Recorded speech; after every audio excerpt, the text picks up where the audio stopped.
Este segmento es presentado por Banco BHD.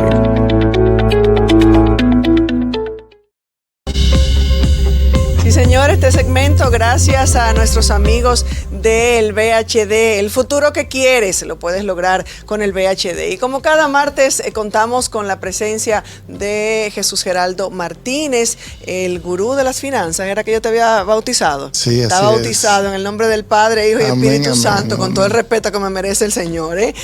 Vamos con nuestro consultorio financiero como cada martes y lo hacemos y vamos a hablar en esta semana de los buenos resultados de la economía, Jesús Geraldo, pero ¿te acuerdas y no quiero relajar el segmento, de una canción de Jennifer López, y el anillo para cuándo? ¿Y la clase media para cuándo? Porque ¿qué la clase media no refleja o no disfruta de ese crecimiento y de esa bonomía o de ese progreso? Bueno, vamos primero a hablar de los resultados. Por supuesto, no te me puedes ir sin hablar de mantequilla, pero adelante. De la economía dominicana. Hoy el Banco Central presentó los resultados de la economía, del desempeño económico que ha tenido el país de enero a agosto de este año.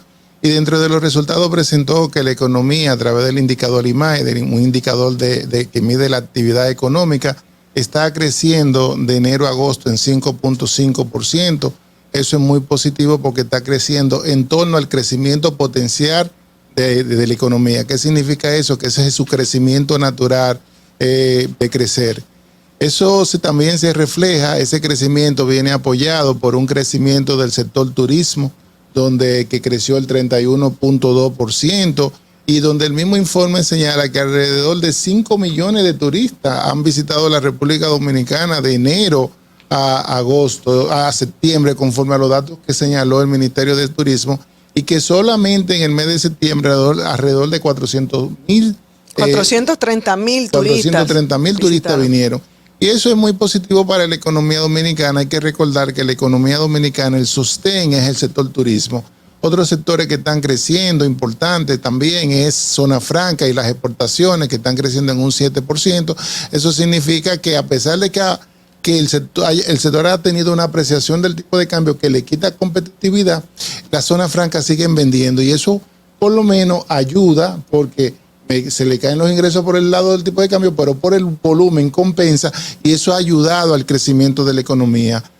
Sectores como la energía 5.8, comercio 6.5, la intermediación financiera 5.8, la salud 11.3, la administración pública 7.8.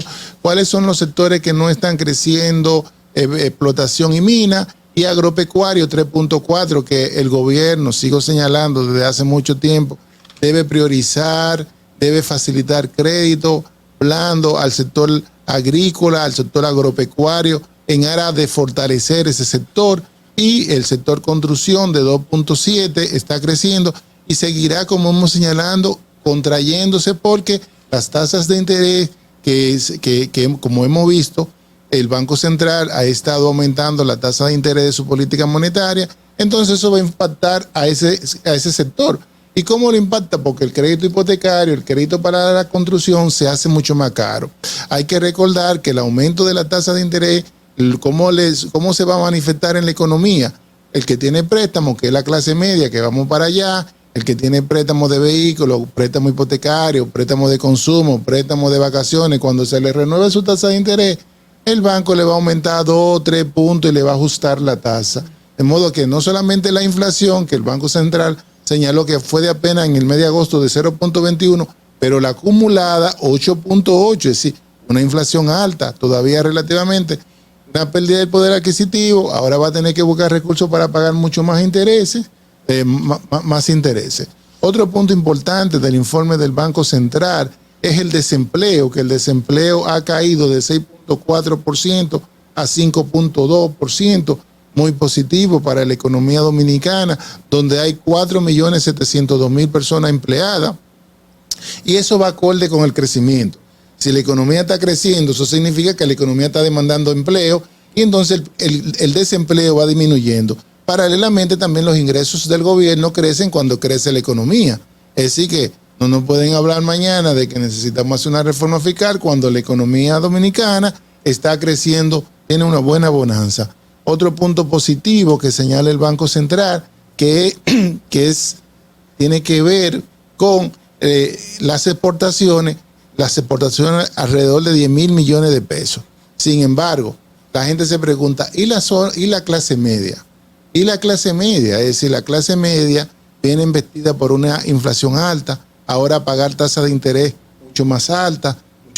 Aquellos que reciben remesa no solamente tienen inflación y si tienen préstamos van a pagar más intereses de préstamos, sino que si recibían remesa a una tasa de un 59%. Ahora están recibiendo menos chelitos. Están recibiendo menos chelitos. Entonces, es decir, que la clase media es la que está cargando con la carga. Igual también lo vemos con el precio de los combustibles. ¿Quiénes son los que tienen vehículos? Es decir, la clase media. Es decir, la gasolina la semana pasada debió bajar algunos 10 o 15 pesos.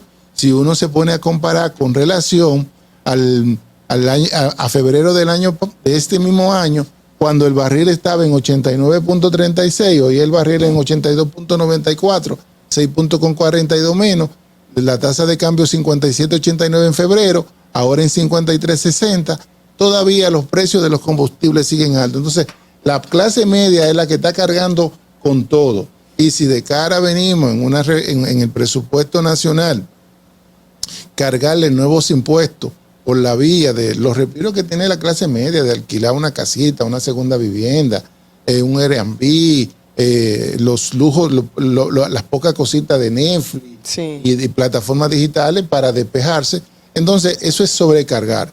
¿Cuál es mi llamado? Porque no solamente aquí es simplemente presentar una queja, sino yo creo que el gobierno debería sopesar en el presupuesto del año 2023, indexar la base salarial a nivel impositivo, que hasta ahora mismo, hasta 36.500 pesos alrededor, no se paga impuesto. Si el gobierno indexa, que desde el año 2012 no se indexa, elimina, quita. Indexa los salarios, sí, conforme a la inflación, exacto, acumulada, y lo lleva hasta 50.000 pesos, más de 200.000 personas se van a beneficiar, y eso es un respiro. Entonces, hay que mirar, pensar que la población, la clase media, con luz más alta, alimentos más caros, gasolina más cara, intereses más caros, ¿qué respiro se le va a dar? Con unos salarios, con un poder adquisitivo bajo, hay que buscarle un respiro a la clase media. Y la única vía que tiene el gobierno es, por lo menos en la administración pública, reservar una partida para por lo menos indexarle los salarios de cara, como están haciendo muchos países ya. Por lo menos en Inglaterra están recortando impuestos para que la gente pueda tener poder adquisitivo. Y no solamente y mantener su calidad de vida y poder cubrir y seguir viviendo dignamente con sus necesidades cubiertas. Entonces, también, fíjense que la iniciativa del sector privado de aumentar los salarios, inmediatamente el Ministerio de Trabajo se metió.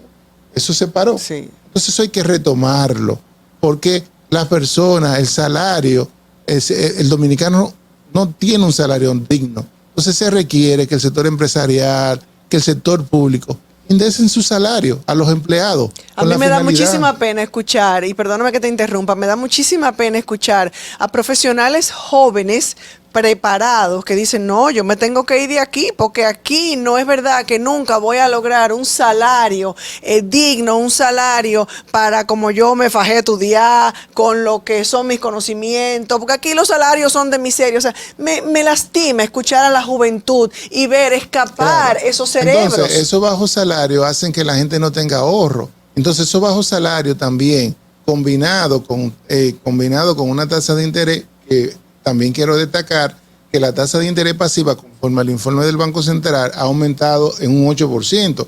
Eso significa que si usted va a renovar, así mismo como el que tiene préstamo le están renovando su tasa de interés, cuando usted vaya a renovar sus chelitos en pesos, su certificado financiero, le van a pagar menos. No, usted tiene que exigir que le paguen más. Es decir, si la tasa de política monetaria es un 8.25, usted tiene que exigir, si abre un certificado financiero a un año, que por lo menos le paguen un 7, un 8, un 9, y hay bancos que ya están pagando cercanos de un 10%. Están escuchando, escucharon, usted también tiene que aprender a defenderse, sí. Es decir, no solo porque los bancos son las condiciones de mercado, y eso usted lo firmó cuando firmó su préstamo. Es decir, pero también tiene que tener avidez usted que cuando se le renueve su certificado y al banco a que le pongan la tasa, o si no, lléveselo para el banco de al lado. Y usted va a ver cómo el oficial de cuenta de una vez va a hacer una llamadita y le va a ajustar la tasa como corresponde.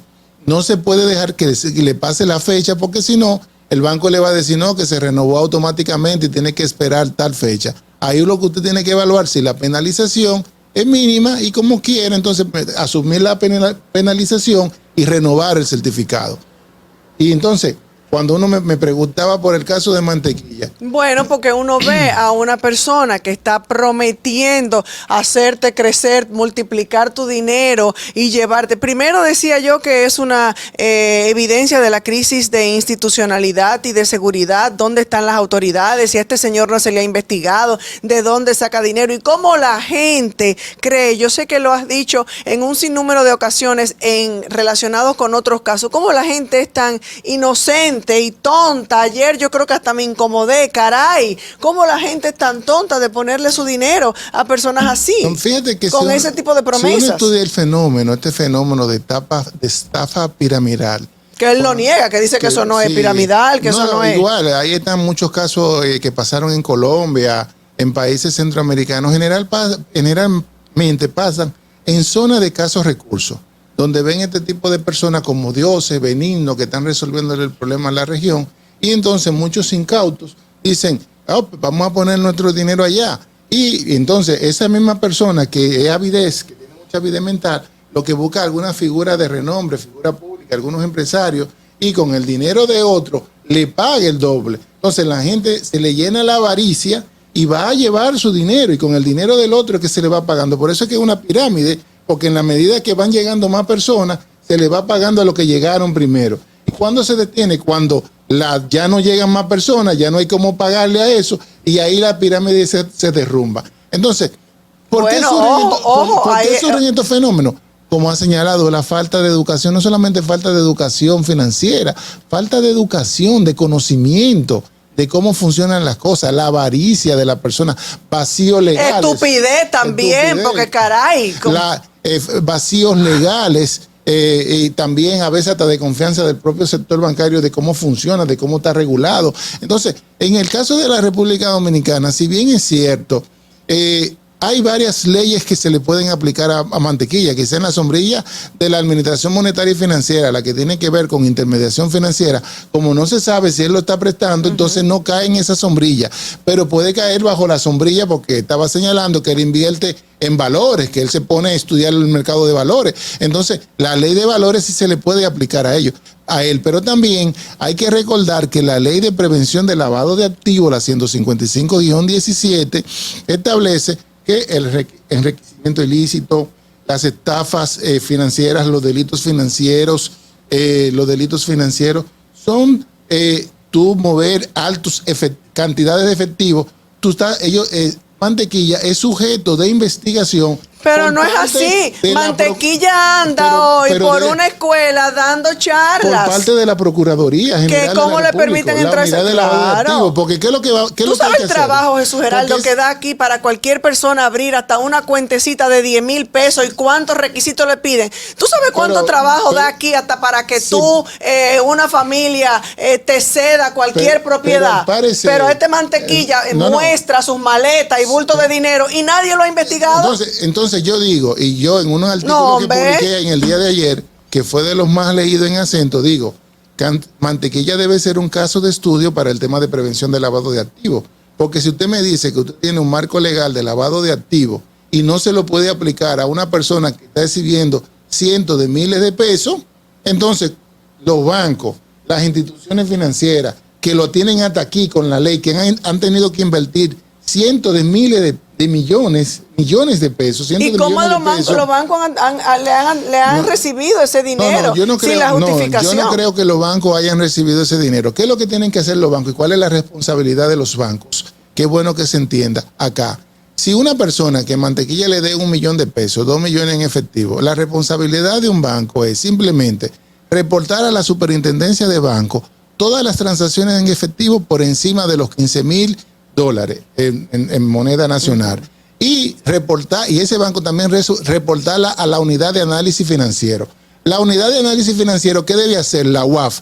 Entonces, esa región de Monteplata activar una serie de mecanismos de alerta que todo el efectivo que se esté moviendo, analizar esa información en aras de iniciar un proceso de investigación y de hacer una acción pública a través del Ministerio Público, la unidad de lavado de activos. Bueno. Porque si Mantequilla sigue así, ¿qué es lo que va a pasar? Y es lo que yo también termino en mi artículo, que él va a decir que fue que el gobierno le cerró la cuenta. Eso es mentira. No, ahí está ya. Si usted le dio, y entonces se van a hacer disturbios sociales y la gente va a decir, no, que fue el gobierno. No, señores, no el gobierno. El gobierno ha estado a través de la superintendencia de bancos. Y ya le empezó a decir que los bancos le cerraron, que le bloquearon su cuenta. Entonces la gente, como fíjense, que lo ve como Dios, ese tipo de gente, porque es un tema de educación, de ignominia, como dice Manuel. Entonces le va a echar la culpa al gobierno. Entonces, y de falta de institucionalidad, crisis de institucionalidad en un país que permiten que lleguen personas como esta a estar haciendo lo que le da la gana. Yo creo que el Ministerio Público